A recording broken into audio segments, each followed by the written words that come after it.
वो जहां जाते तो वहीं भीड़ लग जाती थी देखने के लिए। अभी मखदूम मिश्र जी हैं, अभी सेनाथ मिश्र जी थे हमारे गांव के, वो बाबा रखते थे, गुजर गए। इन सब लोग बारात में गए थे, ये लोग कहानी सुनाता था कि मतलब एक सुई गिरने का जगह नहीं रहता था, लोग इतना भीड़ था देखने के लिए। इनके बारात में गए थे तो वहां भिखारी ठाकुर जी का और रसूल मियां का नाच था, और भी बारात आया था। वो दोनों आदमी पहुंच गए कि बाबा आप आ गए हैं तो हमारा तो नाच होगा नहीं, जब नाच नहीं होगा तो हमें पैसे नहीं मिलेंगे। मालिक तो कहेंगे भाई हमारा तो कार्यक्रम हुआ नहीं, हम पैसे किस बात करें।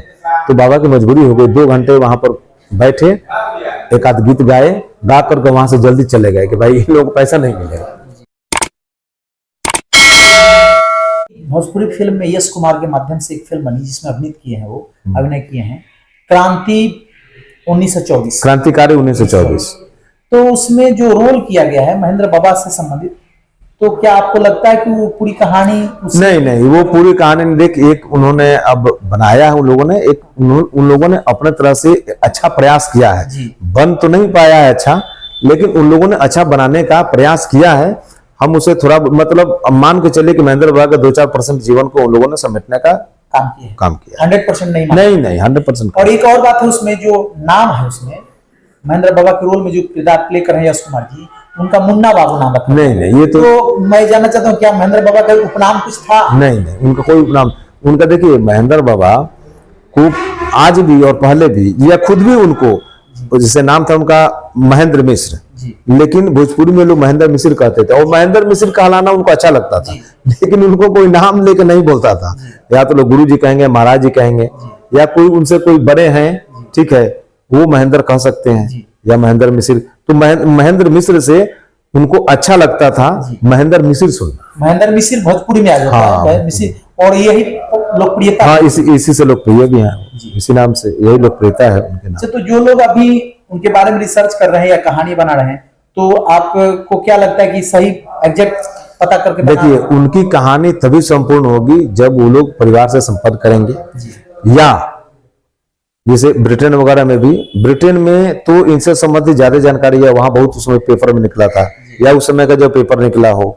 और सबसे बड़ी तो जानकारी उनकी क्रांतिकारी क्षेत्र से, देखिए साहित्य का तो हम लोग दे देंगे, बता देंगे, उनका साहित्य सामने है, ठीक है। या जिन लोगों ने देखा है कि वो पहलवान भी थे, घुड़सवार भी थे, लाठी चलाते थे, बंदूक चलाते थे, ज्योतिष भी अच्छे थे, मूर्तिकार भी अच्छे थे, चित्रकार भी अच्छे थे, ठीक है, ये सब था उनमें है। लेकिन क्रांतिकारी के क्षेत्र में कितने बड़े थे, इसके लिए जब तक सीआईडी का साक्ष्य सामने नहीं आता है, ठीक है, तो कयास ही होगा। ये तो जानते, इतना चीज तो है, इसके आगे भी बहुत कुछ है जिन्होंने देश के लिए किया, जानकारी से बाहर है, जानकारी से बाहर है। अच्छा, एक और चर्चा थी, जो भोजपुरी के शेक्सपियर कहे जाते हैं स्वर्गीय भिखारी ठाकुर जी, उनको भी बताया जाता है कि वो भी आकर के बाबा के पास आते थे, यहाँ से मतलब संगीत के फील्ड में रुचि जगी और सीखने का काम यहीं से सीखे। बिल्कुल, ये बात सही है। ये तो हम लोग जानते हैं, बचपन से लोग सुनते आ रहे हैं कि भिखारी ठाकुर यहीं रहते थे, यहाँ बैठते थे, गोरख बाबा कहते थे उन्हीं के शरीक में रहकर। हाँ, मतलब झाल बजाना भी इन्होंने सिखाया। अच्छा, चलिए, हम लोगों ने तो नहीं देखा सिखाया उन्होंने, लेकिन भिखारी ठाकुर पर शोध करने वाले, उन पर अच्छा लिखने वाले, उनको उभारने वाले मैसूराचार्य जी, उनका नाम बहुत फेमस है। मैसूराचार्य जी ने भिखारी ठाकुर पर लिखते हुए उन्होंने एक लाइन बीच में लिखा कि यदि महेंद्र मिश्र नहीं होते तो भिखारी ठाकुर नहीं पनपते, क्योंकि महेंद्र मिश्र द्वारा रंगून से लाहौर तक जो भोजपुरी की जमीन तैयार की गई थी, उसी पर भिखारी ठाकुर पनपे। अच्छा, भिखारी ठाकुर की भाषा जो है बिल्कुल सरल है, उन्होंने केवल भोजपुरी का प्रयोग किया है, लेकिन बाबा ने पूरी भारतीय भाषाओं का सम्मिलन कराया है अपने ग्रंथ में। क्योंकि जब 2012 में जब भोजपुरी की मांग हो रही थी, कांग्रेस की सरकार थी, तो रघुवंश बाबू ने उसमें बोला है, वो मतलब सुरक्षित है लोकसभा के उसमें, अब जाइएगा साइट पर मिल जाएगा, तो उन्होंने बोला था कि महेंद्र मिश्र जी का जो साहित्य है उससे पूरे भारत की संस्कृति परिलक्षित होती है, और आम भाषा में, देखिए तुलसीदास जी का पढ़िएगा तो अवधी भाषा में, आम भाषा में है, लेकिन सब लोग उसको नहीं समझ पाएगा, ठीक है, तो इसलिए उसमें नीचे अर्थ दिया हुआ है। बाबा का जो रामायण है वो आप पढ़िएगा तो आपको अर्थ के साथ वो समझ में आते जाएगा, इतना सरल है और इतना रसिक चीजें, इतना आनंद देता है, सब संगीतमय है पूरा, लेकिन वैसा कोई क्लिष्ट शब्द नहीं है। लेकिन क्लिष्ट शब्द वाला भी उन्होंने अलग से लिखा है, ऐसा नहीं है, हर चीज में लिखा है। संस्कृत भी अच्छी जानते थे, फराटे थे, हमारी आजी बोलती थी संस्कृत बोलती थी, अंग्रेजी बोलती थी, आजी का तो अंग्रेजी फराटेदार बोलती थी। बाबा को तो हम लोग नहीं देखा है, बाबा ही बोलते थे।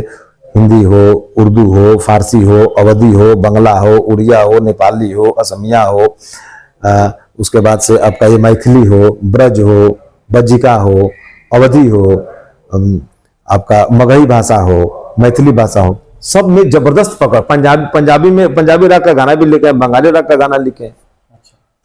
और इनके पूर्वी बिहार में हमने देखा संजीव जी के कि उन्होंने जिक्र किया है बाउल गीत का, उड़ीसा भी बराबर जाते थे, तो बाउल गीत भी उन्होंने बहुत लिखा उड़िया भाषा में। अच्छा, तो मान लीजिए अभी हम ये जानना चाहते हैं कि अब सरकार जो बाबा की जयंती मनाती है, इसके साथ साथ अब सरकार से आप क्या उम्मीद रखें कि बाबा को कहां तक पहुंचाए? देखिए, हम तो चाहेंगे कि उन पर बड़े बड़े संस्थान यहाँ पे खोले जाएं, और हमने पत्र दिया था, पिताजी के माध्यम से पत्र गया था, तो हम लोगों ने उसमें भारतीय मुद्रा का जनक बताया है, जिस पर अभी कहीं से सरकार की तरफ से प्रश्न नहीं उठा है, क्योंकि प्रश्न उठ भी नहीं सकता है। सरकार ने खुद ही यहाँ पर 1928 में नोट छपा 5 रुपया का, 1935 में रिजर्व बैंक बना, तो नोट कौन सवाल तो कोई नहीं उठाएगा, लिखित उसका प्रमाण है। तो भारतीय मुद्रा के भी जनक है, पूर्वी के जनक है, झूमर विधा के जनक हैं, ये दुर्गा शंकर प्रसाद सिंह हैं। और कई लोगों किताब में मैंने देखा था कि पूर्वी विधा के अलावा महेंद्र मिश्र जी ने झूमर विधा की रचना की। अच्छा, ठीक है। ठुमरी में उन्होंने पूर्विया शैली को प्रतिस्थापित किया। तो ये हम उनको मतलब नोट छापने के मामले में भारतीय मुद्रा के जनक हम लोग कह सकते हैं, उसमें कहीं कोई दो राय नहीं है। कोई उनसे पहले नहीं छापा था, और ना ही किसी ने बाद में छापा।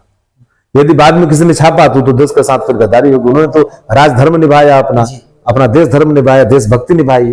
वो लोगों ने देश को आजाद कराने के लिए नोट छपाया। उस नोट में से कभी उन्होंने अपने में खर्च नहीं किया।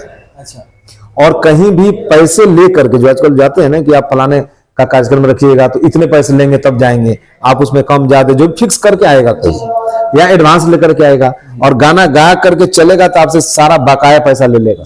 महेंद्र मिश्र जी कभी भी किसी कार्यक्रम के लिए पैसा नहीं लिए। अच्छा, उनके लिए संगीत उनकी माँ थी, और माँ की सेवा करके पैसा लें तो ये बेचना हो जाएगा। तो ये काम उन्होंने अपने जीवन में कभी नहीं किया। कहीं भी संगीत के फील्ड में कहीं गए मनोरंजन देने के लिए, हाँ, तो फ्री ऑफ कॉस्ट। वो जहां जाते तो वहीं भीड़ लग जाती थी देखने के लिए। अभी मखदूम मिश्र जी हैं, अभी सेनाथ मिश्र जी थे हमारे गांव के, वो बाबा रखते थे, गुजर गए। इन सब लोग बारात में गए थे, ये लोग कहानी सुनाता था कि मतलब एक सुई गिरने का जगह नहीं रहता था, लोग इतना भीड़ था देखने के लिए। इनके बारात में गए थे तो वहां भिखारी ठाकुर जी का और रसूल मियां का नाच था, और भी बारात आया था।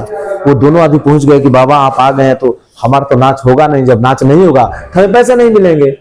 मालिक तो कहेंगे भाई हमारा तो कार्यक्रम हुआ नहीं, हम पैसे किस बात करें।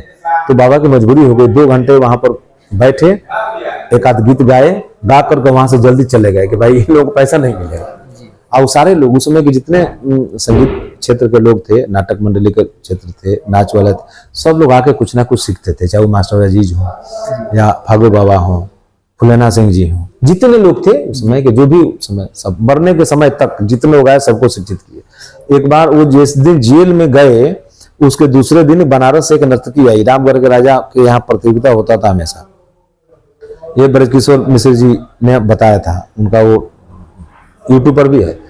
तो आई तो पता चला कि ये तो जेल में है। वो हमेशा सेकंड आती थी, थर्ड आती थी, फर्स्ट नहीं आती थी। तो बोला कि नहीं, तो उनको जतन भाई ने बताया गुरु जी के पास जाओ, गुरु जी तुम्हारी व्यवस्था कर। जतन पास के जाकर रोने लगी।